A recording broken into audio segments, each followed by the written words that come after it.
Hello दोस्तों, welcome to produce अड्डा। दोस्तों, आज हम लोग यहाँ पर देखने वाले हैं समावेशी से पवन सरिस से अतिलघुत्तीय प्रश्न। जैसा कि आप सबकी डिमांड थी कि सर पवन बुक से पवन सरिस से प्रश्न कुछ कराए जाएं, तो यहाँ पे आपके अतिलघुत्तीय प्रश्न कराए जाएंगे। जो इसका बहुविकल्प का प्रश्न है वह भी आपका हो चुका है। कमेंट बॉक्स में आपको एक लिंक पिन मिल जाएगा, आप उसको टेस्ट करेंगे, आपके सामने सभी क्लास आ जाएंगे। यहाँ पे आपका धुआंधार सभी क्लास लगातार चल रहा है। कहीं पर भी किसी के पास भी आपको ऐसा क्लास देखने को नहीं मिलेगा। नोट्स भी आपका बन चुका है, पेपर भी आपको मिल रहा है। आप जाइए, जो ये आपको यहाँ पे नंबर दिख रहा है 770 करके, इस पे आपको व्हाट्सएप करना है और जो आपका नोट्स है नोट्स आपको मिल जाएगा। नोट्स के साथ आपका पेपर है बिल्कुल फ्री है। अगर आप नए हैं तो आप चैनल को सब्सक्राइब भी कर लीजिएगा, ताकि कोई भी क्लास कोई भी अपडेट आपसे मिस ना हो। डिस्क्रिप्शन में आपको व्हाट्सएप ग्रुप का लिंक मिल जाएगा, आप जाकर ज्वाइन भी हो सकते हैं। चलिए फिर हम लोग अधिक टाइम ना लेते हुए देखते हैं आज का पहला क्वेश्चन। तो दोस्तों, ये है आपका आज का पहला क्वेश्चन। पहला क्वेश्चन आपका है कि समावेशी शिक्षा का अर्थ बताइए। तो आपको समावेशी शिक्षा का अर्थ बताना है। इसमें आपको जाएगा कि ऐसी शिक्षा जिनमें छात्रों को सार्थक शिक्षा दिया जाए। ओके, तो सार्थक शिक्षा के साथ साथ अनुकूलतम वातावरण में उपलब्ध कराई जाए, जिससे वह अपने जीवन में सफल बन सकें। ओके, तो और यहाँ पे आप लोग एक बात और जान लीजिए कि जो हमारी समावेशी शिक्षा होती है दोस्तों, उसमें सभी वर्ग के बच्चे पढ़ते हैं।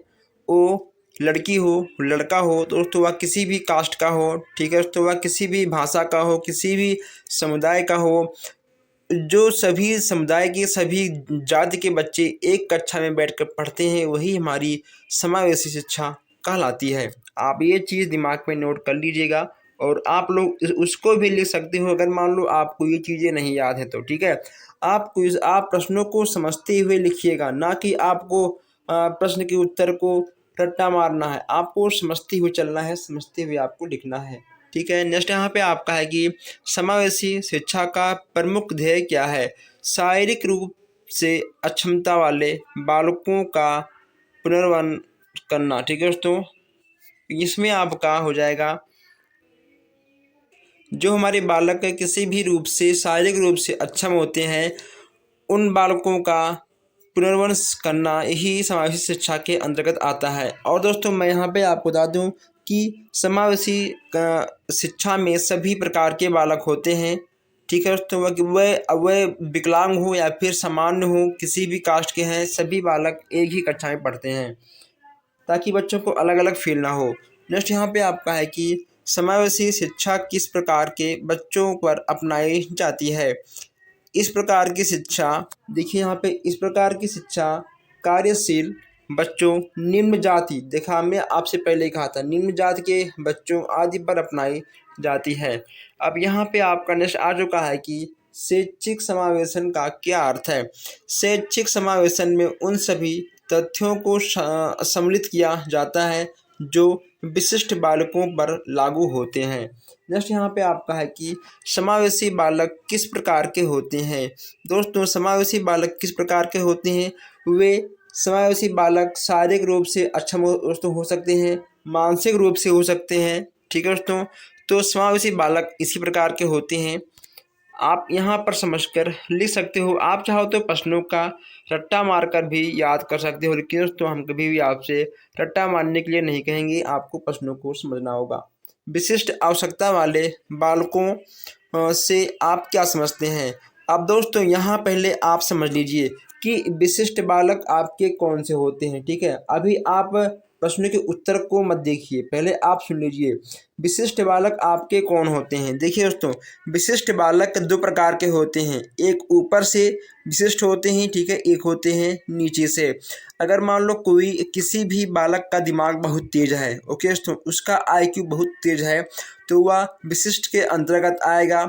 अगर मान लो कोई बालक पढ़ने लिखने में बहुत ही कमज़ोर है, वह भी विशिष्ट में आएगा, लेकिन सामान्य बालक कभी भी विशिष्ट में नहीं आएंगे। और शारीरिक रूप से अगर कोई बालक विकलांग है, वह भी आपका विशिष्ट में आएगा। अगर कोई हष्ट पुष्ट है वह भी आपका विशिष्ट के अंतर्गत आएगा। तो यही चीज़ यहाँ पे आपका लिखा गया है कि शारीरिक, मानसिक और संवेगात्मक विकास सामान्य बच्चों की तुलना अलग हो। देखिए दोस्तों, ठीक है, सामान्य बच्चों की तुलना अलग हो, ऊपर से या नीचे से, वे आपके विशिष्ट बालक के अंतर्गत आ जाएंगे। अपवंची बालक के कितने प्रकार होते हैं? अपवंची बालक के दोस्तों तीन प्रकार होते हैं।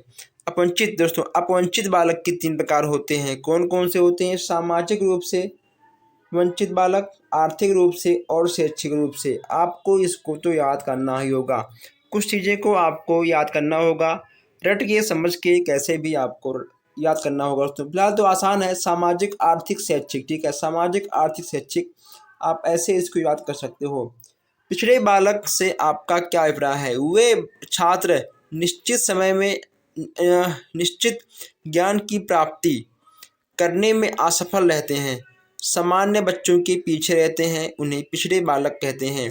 दोस्तों, कुछ बालक ऐसे होते हैं जिनको जब टीचर एक बार समझाता है तो नहीं समझते हैं, लेकिन जब 2 से 3 बार समझाते हैं तब वे समझ जाते हैं। तो कहीं ना कहीं वे सामान्य बच्चों से पीछे होते हैं और सामान्य बच्चे एक बार में सीख जाते हैं। दोस्तों, यहाँ पे आपका है कि पिछड़ेपन के प्रकार बताइए। पिछड़ेपन के यहाँ पे आपके 2 प्रकार हैं दोस्तों। ठीक है, कौन कौन से हैं?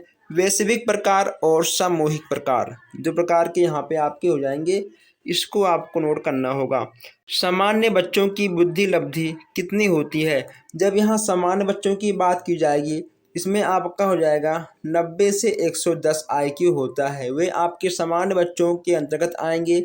प्रतिभाशाली बालकों की बुद्धि लब्धि कितनी होती है? ये आपके हो जाएंगे 140 से अधिक है दोस्तों।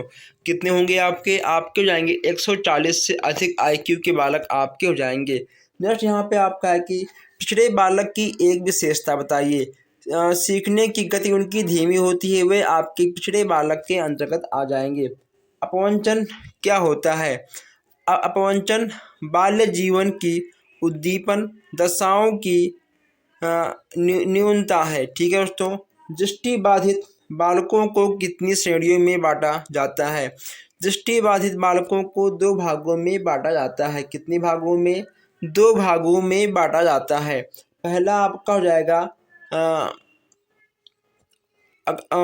आंशिक दृष्टि से बाधित बालक। ओके दोस्तों, आंशिक दृष्टि से। उसके बाद आपका जाएगा पूर्ण रूप से। ठीक है दोस्तों, जो आपके दृष्टि बाधित बालक होते हैं उनकी 2 श्रेणियां होती हैं, एक होता है आपका आंशिक रूप से, दूसरा आपका होता है पूर्ण रूप से। ओके दोस्तों, चलिए, आंशिक दृष्टि बाधित बालक कौन होते हैं? यहाँ देखिए आप लोग, वह बालक जो कि बड़े अक्षरों को मुद्रित भाषा में या उत्तल दर्पण की सहायता से पढ़ते हैं, वे आपके आंशिक दृष्टि बाधित बालक के अंतर्गत आ जाएंगे। अब यहाँ पे आंशिक दृष्टि बाधित बालक की दृष्टि क्षमता कितनी होती है? इनकी क्षमता हो जाएगी 20 से 70। ओके दोस्तों, 20 से 70 तक इनकी क्षमता होती है, जिसको आप नंबर बोल सकते हो। ठीक है, तो आँखों का नंबर या फिर चश्मे का नंबर, ये आप इसको बोल सकते हो। 20 से 70 तक उत्तम लेंस होती है। नेक्स्ट यहाँ पे आपका है कि गंभीर दृष्टि बाधित बालक की दृष्टि क्षमता कितनी होती है? दोस्तों, इसमें आपका जाएगा 2/20। ठीक है, चलिए आगे बढ़ते हैं। नेक्स्ट यहाँ पे आपको देखने को मिल जाएगा कि दृष्टि बाधित बालकों को किस लिपि की सहायता से बढ़ाया जाता है? ब्रेल लिपि। दोस्तों, ब्रेल लिपि का आविष्कार किसने किया था? आप लोग इसका जवाब कमेंट बॉक्स में दीजिएगा। ठीक है, मेन कमेंट बॉक्स में आपको देना है। इसका जवाब आपको मेन कमेंट बॉक्स में देना है क्लास ख़त्म होने के बाद। ब्रेल लिपि के आविष्कार कौन थे, किसने किया था? नेक्स्ट यहाँ पे आपका है कि हकलाने के क्या कारण हो सकते हैं? दोस्तों, आपके 2 कारण हो सकते हैं। पहला आपका वंशानुक्रम और दूसरा आपका हो जाएगा वातावरण। श्रवण विकलांगता क्या होता है?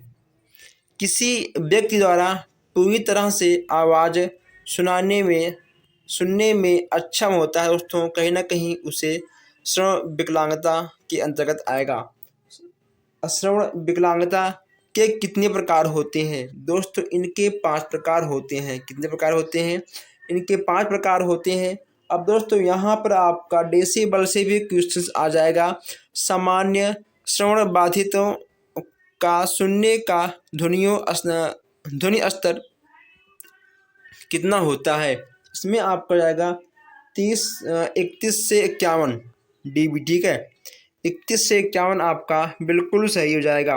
नेक्स्ट यहाँ पे आपका है कि गंभीर श्रवण बाधित बालकों का श्रवण बाधिता स्तर क्या है? तो इन बालकों में 70 से 89 डेसिबल तक की श्रवण बाधित होती है। नेक्स्ट यहाँ पे आपका है कि श्रवण बाधितों के वर्गीकरण के आधार पर क्या होता है? दोस्तों इसमें हम लोग डेसिबल अंक से नापते हैं, ठीक है। डेसिबल अंक से हम लोग नापते हैं। पूर्ण श्रवण बाधित बालकों में कितने डेसिबल तक की श्रवण बाधित होता है? इसमें आपका हो जाएगा 90 डेसिबल। कितना होगा? 90 डेसिबल आपका बिल्कुल सही हो जाएगा। समस्यात्मक बालक किन्हें कहते हैं?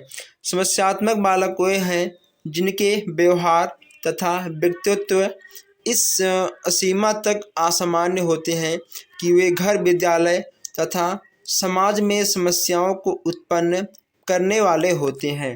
नेक्स्ट यहाँ पे आपका है वाक दोष के कितने प्रकार होते हैं? दोस्तों वाक दोष देखिए, आवाज़ की समस्या, ठीक है। इसके बाद यहाँ पे आपका दोस्तों देखिए ऊंची आवाज़ में बोलना, यह आपका कोई भी वाक दोष के अंतर्गत नहीं आएगा। ओके दोस्तों, ऊंची आवाज़ में बोलना आपका वाक दोष के अंतर्गत नहीं आएगा। नेक्स्ट यहाँ पे आपका होगा प्रक्रियात्मक तथा उच्चारात्मक दोष, उसके बाद हकलाना, देर से बोलने वाला, ठीक है। ये आपके वाक दोष के अंतर्गत आ जाएंगे। नेक्स्ट यहाँ पे आपका है कि विशिष्ट आवश्यकता वाले बच्चों की पहचान कैसे होती है? दोस्तों अगर मान लो हमको पहचान करना है कि कोई भी बालक विशिष्ट कैसे है, तो हम सब उसको व्यवहार रूप से, मानसिक रूप से, शिक्षण के आधार पर, दोस्तों इसके बाद आपका शैक्षिक परिणामों के आधार पर हम लोग उसकी पहचान कर सकते हैं।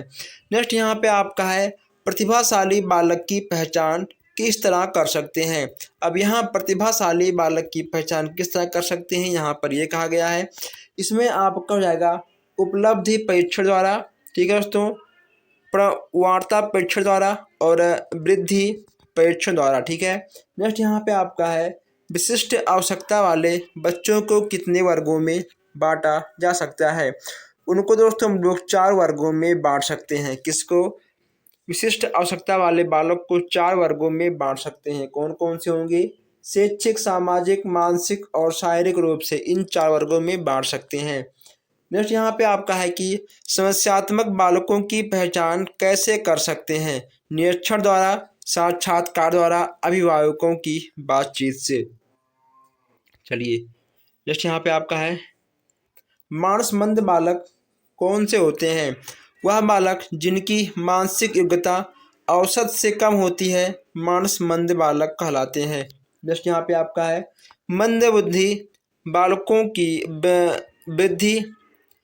बुद्धि लब्धि कितनी होती है? मंद बुद्धि बालकों की बुद्धि लब्धि कितनी होती है दोस्तों? IQ कितनी होती है? इनका हो जाएगा 70 से कम, ठीक है। 70 से कम होता है मंद बुद्धि बालकों की IQ। बुद्धि लब्धि से आप क्या समझते हैं?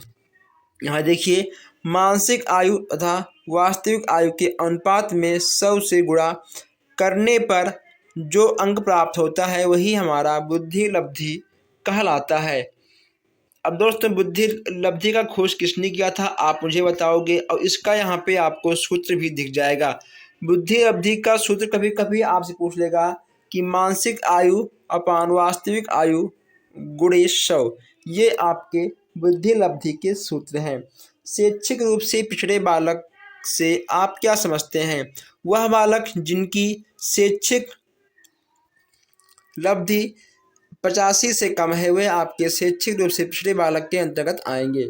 शैक्षिक रूप से पिछड़ेपन को कितने भागों में बांटा जा सकता है? पहला आपका होगा सामान्य पिछड़ापन और दूसरा आपका होगा विशिष्ट पिछड़ापन। नेक्स्ट यहाँ पे आपका है कि मंदबुद्धि बालक का लक्षण बताइए। मंदबुद्धि बालक मूढ़ होता है, इसलिए इसमें सोचने समझने और विचार करने की शक्ति बहुत कम होती है। नेक्स्ट यहाँ पे आपका है मंदबुद्धि बालक कितने प्रकार के होते हैं। तो मंदबुद्धि बालक आपके दो प्रकार के होते हैं। ओके दोस्तों, कितने प्रकार के होते हैं आपके? दो प्रकार के होते हैं। मानसिक पिछड़ेपन के आधार क्या हैं? इसमें आपको जाएगा शैक्षिक, सामाजिक और व्यवहारिक। ठीक है, शैक्षिक, सामाजिक और व्यवहारिक आपके बिल्कुल सही हो जाएंगे। नेक्स्ट यहाँ पे आपका है बुद्धि, लब्धि एवं सामाजिक सार्थक को मापने के लिए किन विधियों को अपनाया जाता है? बुद्धि प्रशिक्षण,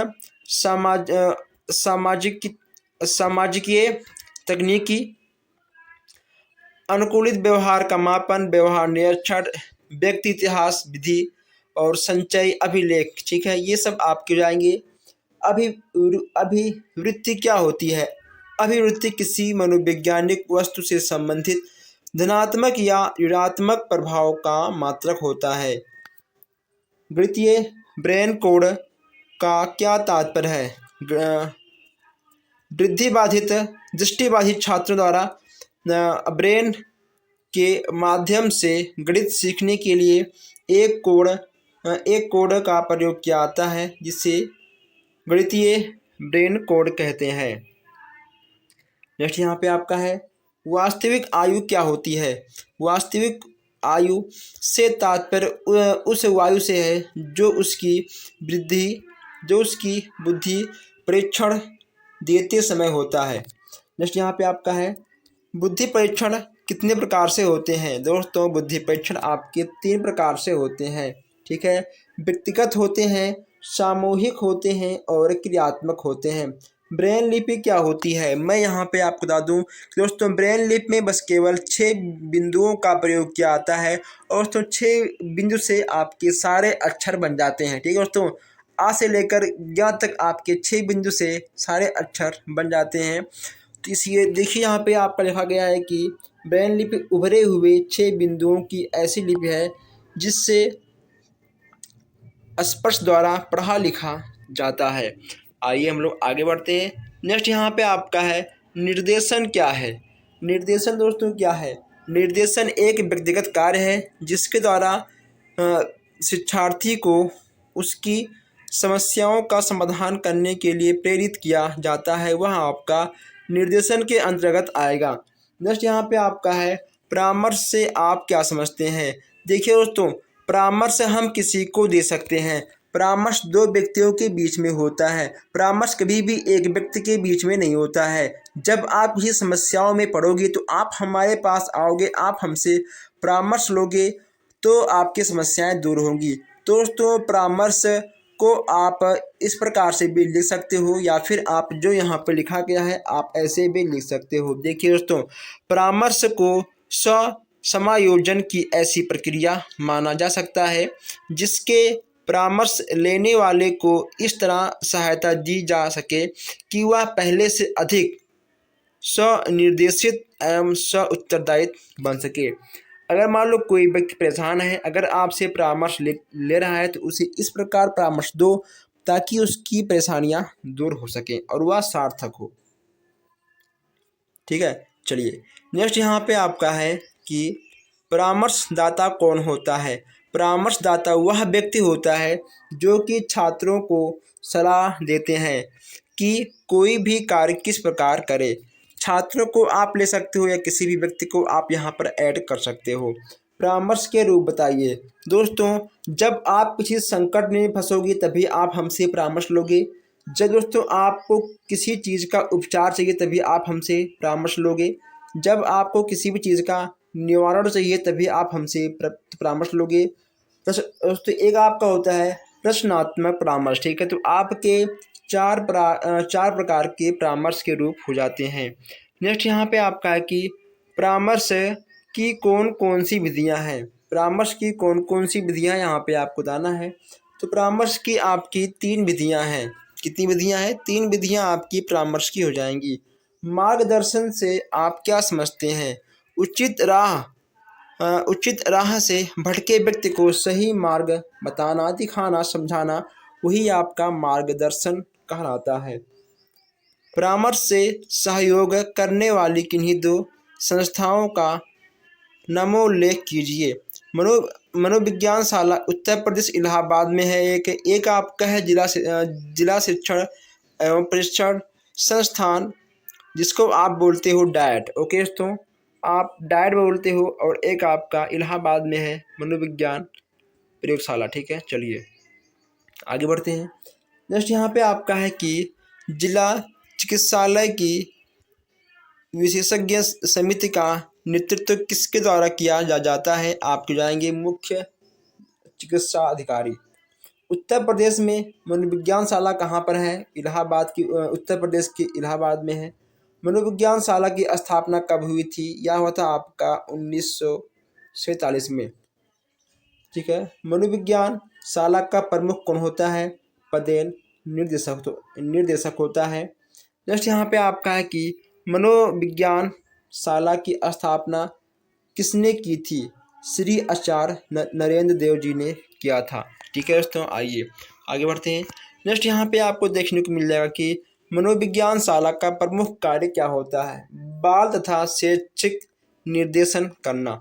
उत्तर प्रदेश में कितने मंडलीय मनोविज्ञान केंद्र स्थापित हैं? आपके जाएंगे 10। नेक्स्ट यहाँ पे आपका है कि जिला शिक्षण एवं प्रशिक्षण संस्थान यानी डायड की स्थापना कब और किसके द्वारा की गई थी? दोस्तों, भारत सरकार के द्वारा की गई थी 1986 में। कब किया गया था? 1986 में किया गया था। नेक्स्ट यहाँ पे आपका है कि निरीक्षण से आपका क्या तात्पर्य है? निरीक्षण का तात्पर्य है परीक्षा लेने व परीक्षा का तात्पर्य है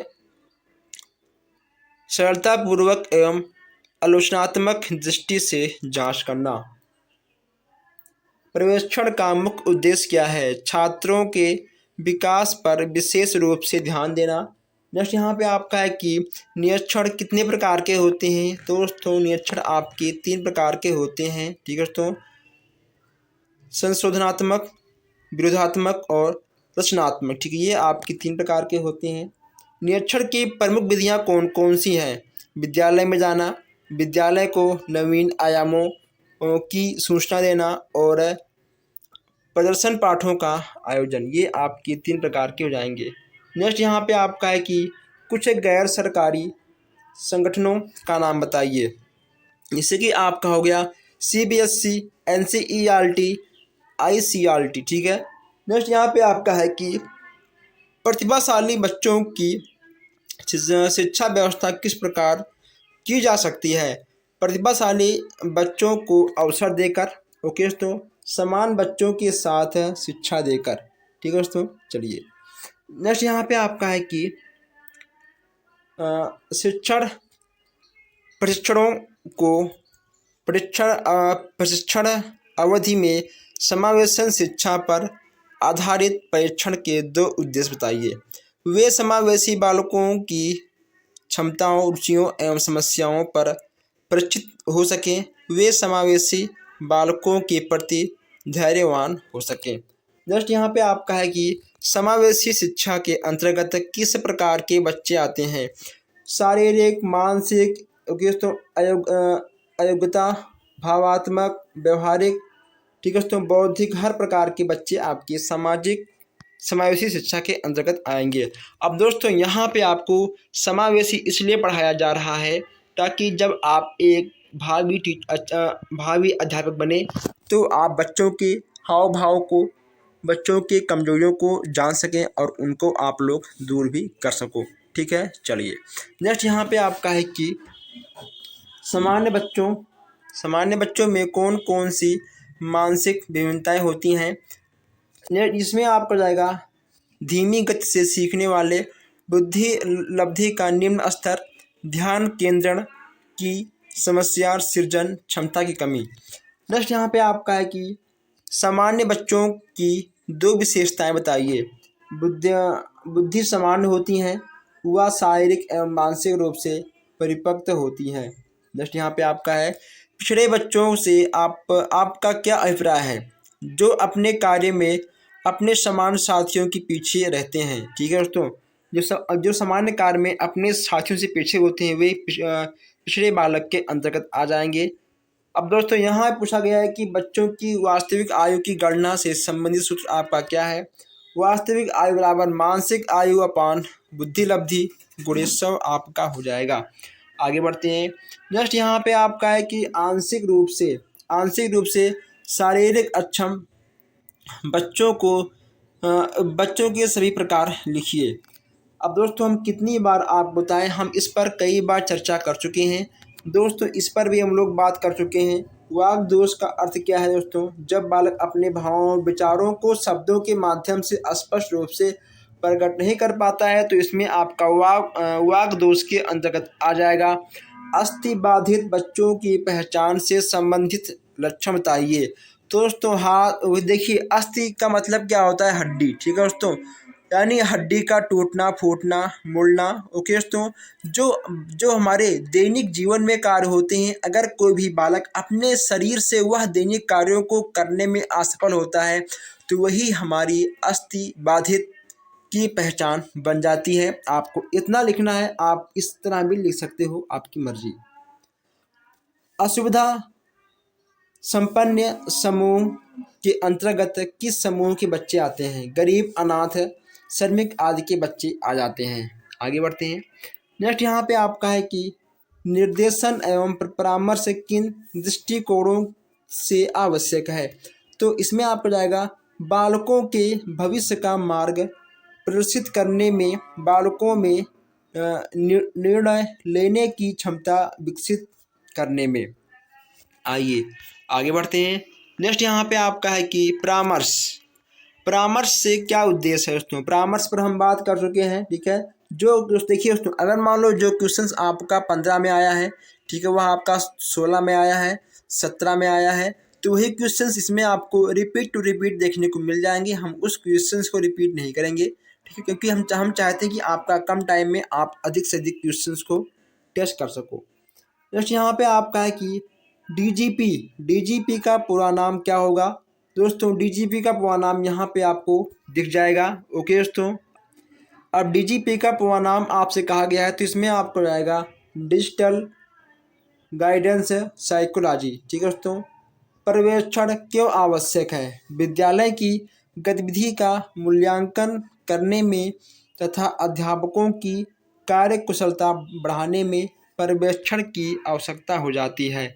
अब नेक्स्ट यहाँ पे आपका है कि अन्वेषण विधि की खोज किसने की थी? दोस्तों प्रोफेसर H.I. आर्मस्ट्रांग ने अन्वेषण विधि की खोज की थी। 50 से 60 बुद्धि लब्धि वाले बच्चों को किस श्रेणी में रखा जाता है? दोस्तों मूर्ख श्रेणी में रखा जाता है। वाणी बाधित बच्चे कौन होते हैं? इस पर भी हम बात कर चुके हैं आगे। ओके दोस्तों, और इन सब पर बात हो चुका है। बुद्धि लब्धि परीक्षण भी बात हो चुका है दोस्तों। परामर्श के 2 विधियां, निर्देशात्मक और अनिर्देशात्मक, ये भी इस पर भी बात हो चुका है दोस्तों। जो क्वेश्चंस आपके रिपीट मिलते हैं, हम उन क्वेश्चंस को छोड़ते हुए आगे बढ़ते रहेंगे। नेक्स्ट यहाँ पे आपका है मंदबुद्धि बच्चों की मानसिक विशेषता बताइए। मंदबुद्धि बच्चों की मानसिक विशेषता इस प्रकार है। बुद्धि लब्धि सामान्य बालकों से कम होती है। ठीक है, जन्मजात मानसिक क्रियाएं सामान्य बालकों की अपेक्षा कम होती है दोस्तों। वही चीज़ बार बार घुमा कर लिखा गया है, वही चीज़ यहाँ पे बार बार आपको देखने को मिल जाएगा। निर्देशन का दोस्तों अर्थ क्या है, इस पर भी बात कर चुके हैं। वंचन का क्या अर्थ है? वंचन जीवन की वह ऋणात्मक दशा है जो मानव क्षमताओं के विकास में बाधक होती है, किसी चीज़ से रहित। ठीक है, ये आपके वंचन के अंतर्गत आ जाएंगे। समस्यात्मक व्यवहार के कौन से कारण हैं? देखिए यहाँ पे आपको आएगा अनुवांशिक कारण और शारीरिक कारण, संवेगात्मक कारण और सामाजिक कारण।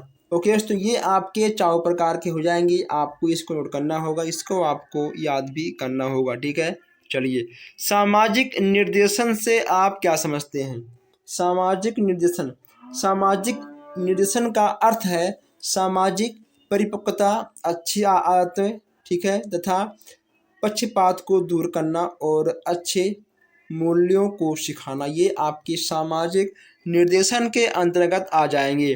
अब यहाँ आपसे कहा गया है कि छात्रों का निर्देशन प्राप्त करने वाली दो विधियों के नाम बताइए। तो दोस्तों दो विधि के नाम पूछे गए हैं, यहाँ पे आपको 5 कहा गया है, लेकिन एग्जाम में अगर आपसे 2 पूछे तो आपको 2 ही लिखना है।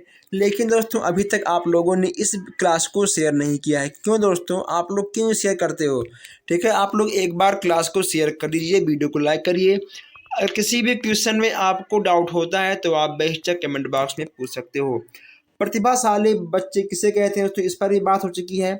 समावेशी शिक्षा से आप क्या समझते हैं, इस पर भी बात हो चुकी है। ओके दोस्तों, अपवंची बालक से क्या अभिप्राय है, इस पर भी बात हो चुकी है। प्रतिभाशाली बालकों की बुद्धि लब्धि कितनी होती है, 120 से अधिक होती है। दृष्टिबाधित बालकों की शिक्षा किस प्रकार होती है, तो दोस्तों आपको पता ही है कि ब्रेन लिप के द्वारा होती है दोस्तों, ठीक है। ब्रेन लिप में 6 उभरे उभरे बिंदु होती हैं, उन्हीं को हम लोग लिखने पढ़ने के काम में लेते हैं। बुद्धि लब्धि किसे कहते हैं, ओके दोस्तों। अब बुद्धि लब्धि किसे कहते हैं, आप जरा यहाँ देखिए। बुद्धि लब्धि यह बताता है कि बालक की मानसिक योग्यता में किस गति से विकास हो रहा है। ओके दोस्तों, अगर हम बच्चों को जो भी पढ़ाते हैं समझाते हैं, बुद्धि लब्धि से हम ये जान पाएंगे कि आखिर बच्चे की मानसिक विकास कैसी हो रही है। विशिष्ट बालकों की 2 विशेषताएं बताइए। दोस्तों इसमें हम क्या बताएं, आप इसको खुद लिख सकते हो, वही चीज़ बार बार रिपीट किया गया है। सृजनात्मक बालकों की पहचान हेतु किए जाने वाले किन्हीं 2 परीक्षणों का उल्लेख करिए।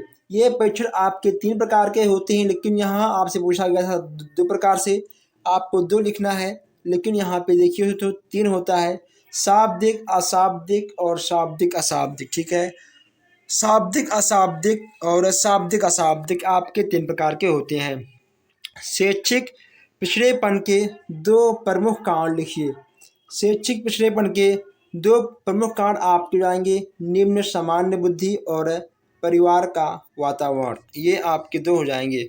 समस्यात्मक बालक किसे कहते हैं, दोस्तों समस्यात्मक बालक वही होते हैं जो क्लास में समस्या उत्पन्न करते हैं, जो आपके घर में समस्या उत्पन्न करते हैं, चोरी करते हैं, झूठ बोलते हैं, बच्चों को मारते हैं, हमेशा वो लड़ते रहते हैं, वही हमारे समस्यात्मक बालक के अंतर्गत आ जाएंगे। आप समस्यात्मक बालक के अंतर्गत आप दोस्तों 1 नहीं आप 10 पेज लिख सकते हो, लेकिन जितना पूछे आपसे केवल उतना लिखना है, केवल आपको 4 से 5 लाइन में लिखना है। चलिए, बाल अपराध रोकने हेतु 2 प्रमुख उपाय बताइए। दोस्तों बाल अपराध रोकने का सबसे अधिक दोस्तों श्रेय जाएगा आपके घर पे और विद्यालय पे और समाज पे। ओके दोस्तों, अगर आपका घर विद्यालय समाज अच्छा है तो कभी भी बाल अपराध होगा ही नहीं दोस्तों। बाल अपराध का मतलब ये होता है किसी को जान से मार देना। ओके दोस्तों, किसी को मारना, झूठ बोलना, ठीक है दोस्तों, चोरी करना, बड़े होकर ये सब आपके बाल अपराध के अंतर्गत आ जाएगा। निर्देशन का अर्थ स्पष्ट करते हुए परिभाषित कीजिए। अब यहाँ आपको निर्देशन को स्पष्ट करते हुए इसको आपको परिभाषित करना है।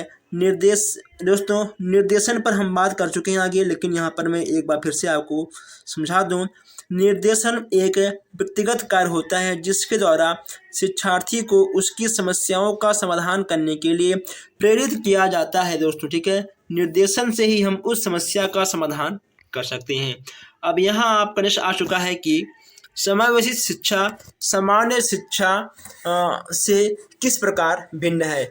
अब देखिए दोस्तों, जो हमारे सामान्य शिक्षा होते हैं, आप पहले हम आपको बताते हैं इसके अनुसार, फिर हम बताते हैं आपको अपने अनुसार। देखिए, समावेशी शिक्षा शारीरिक, मानसिक या प्रतिभाशाली तथा विशिष्ट गुणों से युक्त विभिन्न बालकों पर अपनाई जाती है, लेकिन यह शिक्षा सामान्य बालकों को शिक्षण नहीं देती। ओके, शिक्षण नहीं देती है। समावेशी शिक्षा सामान्य बालकों की शिक्षा में सर्वथा भिन्न है। इस शिक्षा में ऐसे घटकों को सम्मिलित किया जाता है जो सामान्य बालकों के कार्यक्रमों के साथ साथ विशिष्ट भी बनाते हैं। अब देखिए दोस्तों, सामान्य शिक्षा के बारे में तो आप जानते ही हो, जिसमें सभी जाति के सभी वर्ग के बालक दोस्तों पढ़ें, ठीक है। जो विशिष्ट हैं, जो विशिष्ट नहीं हैं, जो सामान्य हैं, जो सामान्य नहीं है, हर प्रकार के बालक पढ़ें। ओके दोस्तों, वह होगा आपका समावेशी शिक्षा, ठीक है। जैसे यहाँ पे आपका है सामान्य शिक्षा, इसमें बस केवल सामान्य बच्चे ही पढ़ेंगे, वह आपका सामान्य शिक्षा हो जाएगा। तो कहीं ना कहीं इन दोनों में बहुत कुछ भिन्न है। देखिए, सामान्य शिक्षा दोस्तों कहीं ना कहीं अलग हो जाता है, ठीक है, हर बच्चों से। निर्देशन के दो प्रमुख उद्देश्य क्या होंगे दोस्तों, इस पर भी हम बात कर चुके हैं। परामर्श का अर्थ क्या होगा, इस पर भी हम लोग बात कर चुके हैं दोस्तों, ठीक है। परामर्श एक प्रकार का राय होता है। अगर मान लो कोई किसी भी समस्या में फंसा है तो उसको राय देना, वह परामर्श के अंतर्गत आएगा। अब यहाँ निर्देशन एवं परामर्श के दो प्रमुख अंतर बताइए। देखिए दोस्तों, निर्देशन वह होता है कि भटके हुए व्यक्ति को हम लोग सही राह दिखाते हैं, वह दोस्तों हम सबका हो जाएगा निर्देशन। और जो परामर्श होता है किसी भी व्यक्ति को किसी भी समस्या से बाहर निकालना, ठीक है, वह हमारा परामर्श के अंतर्गत आ जाएगा। पर्यवेक्षण के कोई दो प्रकार लिखिए। अब यहाँ पर्यवेक्षण के दो प्रकार दोस्तों कौन कौन से, यहाँ पे आपको दिख जाएगा। डाइट के कोई दो विभागों के नाम लिखिए। दोस्तों यहाँ पर देखिए आपको दिख जाएगा दो विभाग है, PST और IFIS, ठीक है। ये डाइट के दो विभागों के नाम हो जाएंगे, आपको यहाँ से देखने को मिल जाएगा। चलिए, परामर्श की कोई एक परिभाषा लिखिए। दोस्तों आप परामर्श के ऊपर हजारों पेज भी लिख सकते हो। वाक दोष पर भी आप बहुत कुछ लिख सकते हो, इस पर भी हम बात कर चुके हैं। बाल अपराध के कोई दो कारण बताइए, ठीक है दोस्तों, इस पर भी हम बात कर चुके हैं। पारिवारिक और भौतिक सामाजिक, ठीक है दोस्तों, सब आपके जाएंगे। डाइट के कोई दो उद्देश्य लिखिए। शिक्षण अधिगम सामग्री का विकास करना पहला हो जाएगा। औपचारिक अनौपचारिक शिक्षा के बीच की दूरी घटाकर इनमें एकात्मकता स्थापित करना, ये भी आपका हो जाएगा, ठीक है। चलिए, विद्यालय पर्यवेक्षण के क्षेत्र यहाँ पे आपको बताना है। नेक्स्ट यहाँ पे आपका है कि निरीक्षण प्रणाली में सुधार के कोई दो सुझाव यहाँ पे आपको देना है, आप ये भी दोस्तों लिख सकते हो। इसके बाद यहाँ पे आपका है अधिगम अक्षमता, ठीक है। अधिगम अक्षमता वाले बालकों को दो प्रकार लिखिए। सामान्य अधिगम अक्षमता और जटिल अधिगम अक्षमता। सामान्य और जटिल, ये आपके दो प्रकार के हो जाएंगे। आइए दोस्तों आगे बढ़ते हैं। नेक्स्ट यहाँ पे आपको आएगा धीमी गति से सीखने के कौन कौन से कारण हैं, यहाँ पे आपको दिख जाएगा। आर्थिक, पारिवारिक, सामाजिक, संवेगात्मक, व्यक्तिगत, ठीक है, ये सब आपके जाएंगे। एक अध्यापक दृष्टिबाधित बच्चों की पहचान कैसे करेगा। अध्यापक दृष्टिबाधित बालकों में नेत्रहीन बालकों को आसानी से पहचान सकता है। दुर्बल दृष्टि बालकों की पहचान हेतु उनकी चिकित्सा जांच कराकर ही किया जा सकता है, ठीक है। समावेशी बालक किस प्रकार के होते हैं दोस्तों, बार बार यही चीज यहाँ पे आपका आता है। जाति, धर्म, लिंग, ठीक है, ऊंच नीच। अपवंचन क्या होता है, दोस्तों देखिए अपवंचन क्या होता है, वंचित होने बाल्य जीवन की उद्दीपक दशाओं का न्यूनता है। चलिए, शैक्षिक समावेशन से आपका क्या आशय है, ये भी आप यहाँ देख लीजिएगा। और मानसिक रूप से मंद बालक किसे कहते हैं दोस्तों, मानसिक रूप से मंद बालक किसे कहते हैं। उसके बाद यहाँ पे आपका दृष्टि दोष से ग्रस्त बालकों की दो विशेषताएं लिखिए। दोस्तों वही चीज़ यहाँ पे बार बार पूछा गया है, ठीक है। अब यहाँ पे कुछ भी खास प्रश्न आपको नहीं मिलेगा, जो कि कुछ नया मिले आपको। निर्देशन की परिभाषा दोस्तों, निर्देशन को परिभाषित कीजिए, इस पर बात कर चुके हैं। परामर्श में सहयोग देने वाली किन्हीं दो संस्थाओं का नाम लिखिए, इस पर भी हम बात कर चुके हैं। समावेशी बालकों का अधिगम जानने हेतु प्रयोग किए जाने वाले 2 उपकरणों का नाम बताइए। इस पर भी हम बात कर चुके हैं। परामर्श से आप क्या समझते हैं? ओके दोस्तों, TLM क्या होता है? टीचिंग लर्निंग मटेरियल, सबसे नया क्वेश्चन, ठीक है। शैक्षिक अधिगम सामग्री, TLM।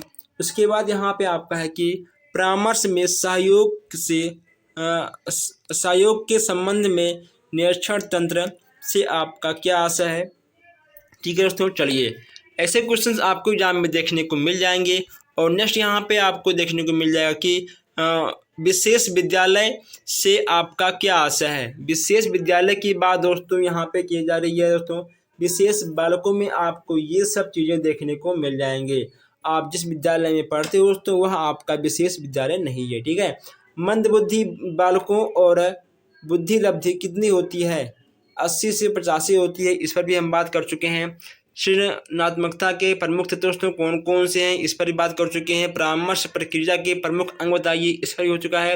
निर्देशन के 2 उपकरण बताइए, इस पर भी आपका बात हो चुका है। अवलोकन और प्रेक्षण, ठीक है दोस्तों। तो इन सब चीज़ों पर हम लोग बात कर चुके हैं। और दोस्तों आगे बढ़ते हैं। और यहाँ पर देखिए, मंदबुद्धि बालकों के शिक्षण के 2 गुण यहाँ पे आपसे पूछे गए हैं। यहाँ पे आपको 8 गुण देखने को मिल जाएंगे। 2 बुद्धि परीक्षणों के नाम यहाँ पर आपको, ठीक है दोस्तों, बताना है। 2 नहीं, यहाँ पे आपको 4 दिख रहा है, लेकिन आपको एग्जाम में 2 ही लिखना है। इसके बाद दोस्तों यहाँ पे आपको 2 क्वेश्चंस और देखने को मिल जाएंगे दोस्तों, ठीक है। चलिए, तो दोस्तों अगर आप लोगों को किसी भी क्वेश्चन में डाउट है तो आप बेशक कमेंट बॉक्स में पूछ सकते हो। आप लोग वीडियो को जरूर शेयर करिएगा, वीडियो को लाइक करिएगा, और जो हमारे भाई बहन नए हैं जरूर चैनल को सब्सक्राइब भी कर लें, ताकि कोई भी अपडेट, कोई भी क्लास आपसे मिस ना हो। धन्यवाद।